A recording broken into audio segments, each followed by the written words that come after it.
Hi students, हमारा आज का जो टॉपिक है वो है सेंट्रियोल्स।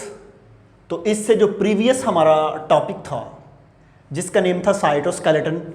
साइटोस्केलेटन के अंदर बहुत सी ऐसी छोटी छोटी चीज़ें थी जिनकी एक्सप्लेनेशन मैंने साइटोस्केलेटन के अंदर नहीं की थी। मैंने कहा था कि वो तमाम एक्सप्लेनेशन मैं सेंट्रियोल्स के अंदर जाकर करूँगा।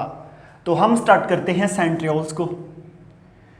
स्टूडेंट, सबसे पहले आपको इसकी प्रेजेंस का पता हो कि ये पाया कहाँ पे जाता है।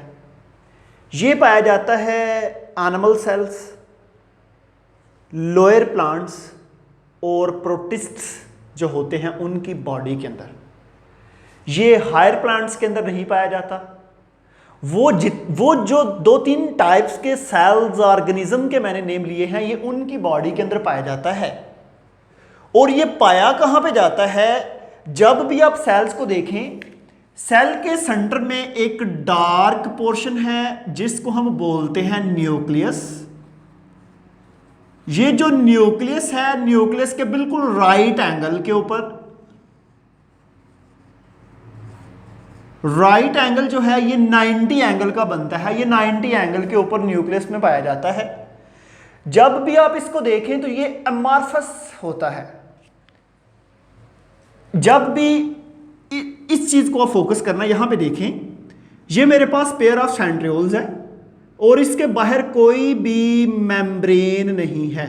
ये नॉन मेम्ब्रेनस है। ये नॉन मेम्ब्रेनस है, इसके बाहर मेम्ब्रेन नहीं है। तो ये जो है इसको हम बोलते हैं सेंट्रियोल। और सेंट्रियोल जिस रीजन में होती है उस इलाके को हम बोलते हैं सेंट्रोसोम। ठीक है जी, क्या कहते हैं? सेंट्रोसोम। सेंट्रियोल्स न्यूक्लियस के राइट एंगल पे पेयर्स की फॉर्म में होता है और जिस इलाके में ये पाया जाता है उस एरियाज को हम बोलते हैं सेंट्रोसोम। तो ऐसे हमारे पास इसकी प्रेजेंस का भी पता चल गया कि ये पाया कहाँ पे जाता है।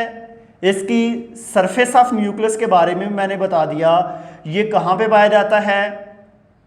इसके बाद अब हम इसके स्ट्रक्चर्स के बारे में देखते हैं कि ये किस किस चीज से मिलके बना होता है। देखिए स्टूडेंट्स, एक सेंट्रियोल्स में 9 माइक्रोट्यूब्यूल्स होती हैं। ये मेरे पास एक माइक्रोट्यूब्यूल्स है। ठीक है जी, तीन ट्यूब जब आपस में मिलती हैं तो एक माइक्रोट्यूब्यूल्स बनती है। और ऐसे इस तरह की 9 माइक्रोट्यूब्यूल्स जब मिलेंगी तो कितने? एक बन जाएगा सेंट्रियोल्स। ठीक है, मेरे पास एक माइक्रोट्यूब्यूल्स ये है, ये 3 मैंने निशान बनाए, एक ये, एक ये, एक ये, एक ये, एक ये। इस तरह 9 माइक्रोट्यूब्यूल जब आपस में मिलेंगी तो ऊपर से मैंने इसका क्रॉस सेक्शन सा आपको दिखाया है, तो इसको हम बोलते हैं सेंट्रियोल्स।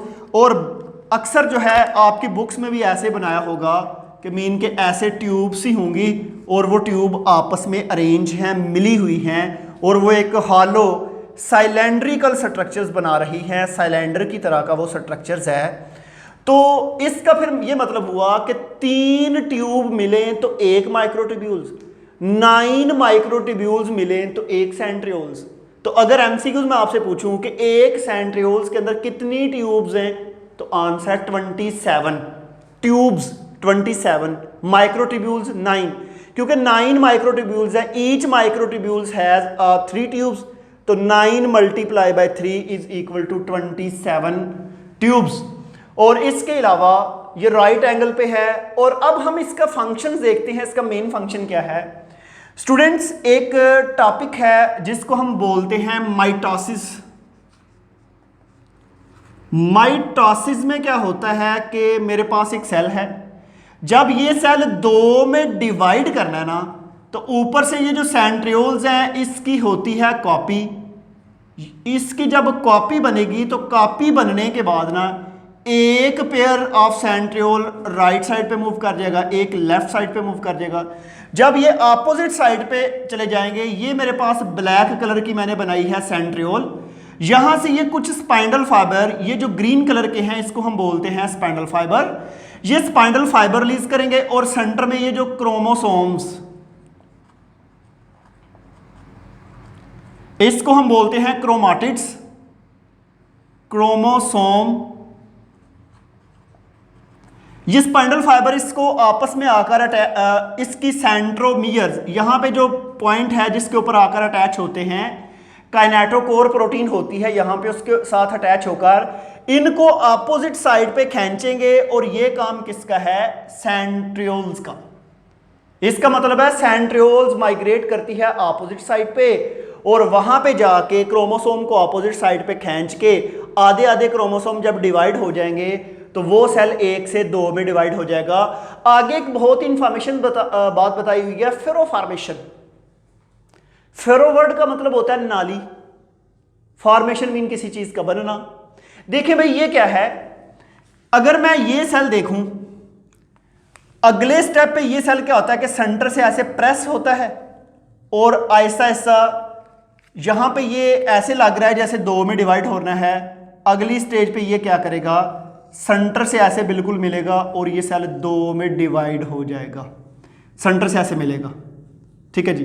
अब ये देखें, ये ऐसे अंदर को डिप्रेशन सी बनी हुई है, प्रेस है।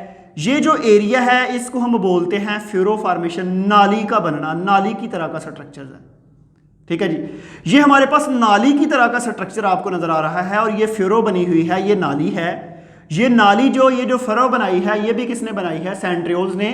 होता ये है कि जब क्रोमोसोम अपोजिट पोल पे चले जाते हैं, अगर ये क्रोमोसोम यहां पे आ गए, इधर यहां पे आ गया, तो सेंटर में यही सेंट्रियोल इधर आकर कुछ फाइबर रिलीज करेंगे और जब ये फाइबर कॉन्ट्रैक्ट होते जाएंगे तो ये आहिस्ता आहिस्ता आहिस्ता आहिस्ता ये आपस में बिल्कुल जुड़ जाएगी और जुड़ेगी तो एक सेल 2 में डिवाइड हो जाएगा। इसको हम बोलते हैं फेरो फॉर्मेशन। मैं दोबारा बता रहा हूं, फेरो का मतलब है नाली।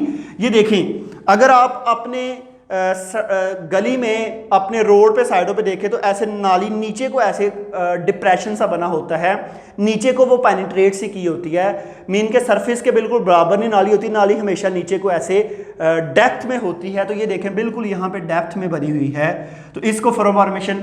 इसके अलावा स्टूडेंट्स एक और चीज़ है कि जब भी आप सेंट्रियोल्स को देखें ये सीलिया और फ्लैजेला की फॉर्मेशन करता है। ठीक है। अगर मेरे पास ये एक सेल है, इस सेल की बॉडी के ऊपर छोटे छोटे ऐसे दागे होंगे जिसको हम बोलते हैं सीलिया, और कुछ बड़े दागे होते हैं जिसको हम बोलते हैं फ्लैजेला। इसका जो है, इसकी क्लियर कट सीलिया और फ्लैजेला की डायग्राम आप प्रोकैरियोटिक सेल्स में पढ़ेंगे चैप्टर 6 के अंदर कि सीलिया और फ्लैजेला का फंक्शन क्या है, इसका डिफरेंस क्या है। तो फ्लैजेला और सीलिया दोनों का काम होता है मूवमेंट करवाना ऑर्गेनिजम्स को, यूनिसेलुलर हैं माइक्रो ऑर्गेनिज्म, उनकी मूवमेंट करवाना। तो दिखने में दोनों ही डिफरेंट है। अगर आप इनकी मॉर्फोलॉजी को देखें, एक का साइज स्मॉल है, एक बड़े साइज की हैं, एक माइनर बार्ब्स है, एक मेजर्स है, एक मतलब के अंडुलेटिंग वेव्स होती हैं जिसकी वजह से ये मूव करते हैं। साइज में इसका डिफरेंस है, लेकिन जब दोनों की एनाटॉमी को देखें, इंटरनल स्ट्रक्चर्स को देखें, तो दोनों ही किससे बनी होती है? सेंट्रियोल से। दोनों के अंदर सेंट्रियोल्स अरेंज है, उसी से सीलिया बनते हैं, उसी से फ्लैजेला। तो दोबारा मैं बता रहा हूं कि फ्लैजेला जो है ये लॉन्ग साइज के होते हैं, लार्ज हैं, और सीलिया स्मॉल साइज के हैं। दोनों का काम क्या होता है? फॉर्मेशन करना, मूवमेंट करवाना। तो एक चीज और याद रखनी है कि अगर आपको पूछा जाए कि सेंट्रियोल जो है ये मेम्ब्रेन बाउंड ऑर्गेनेली है, तो ये नॉन मेम्ब्रेनस है, ये अमॉर्फस मटेरियल होता है। केमिस्ट्री में आप पढ़ते हैं अमॉर्फस जो है वो सॉलिड लिक्विड गैस के इन बिटवीन सा होता है, ऐसे जिस तरह हम फ्लोर को कहते हैं अमॉर्फस, आटा वगैरह जो है। तो इस तरह जो है ये अमॉर्फस सा मटेरियल है। तो जब भी डिवाइड करेगा, डिवीजन से पहले एक पेयर इस साइड पे चला जाएगा, एक इस पे, और वहां से जाके स्पाइंडल फाइबर रिलीज करते हैं और क्रोमोसोम के डिवीजन। ये हमारे पास एक छोटा सा एक टॉपिक था सेंट्रियोल्स का। तो सेंट्रियोल का टॉपिक हम कंप्लीट करते हैं। हम इंशाल्लाह नेक्स्ट टॉपिक में कुछ डिस्कशन करेंगे। तो आज के लिए थैंक यू।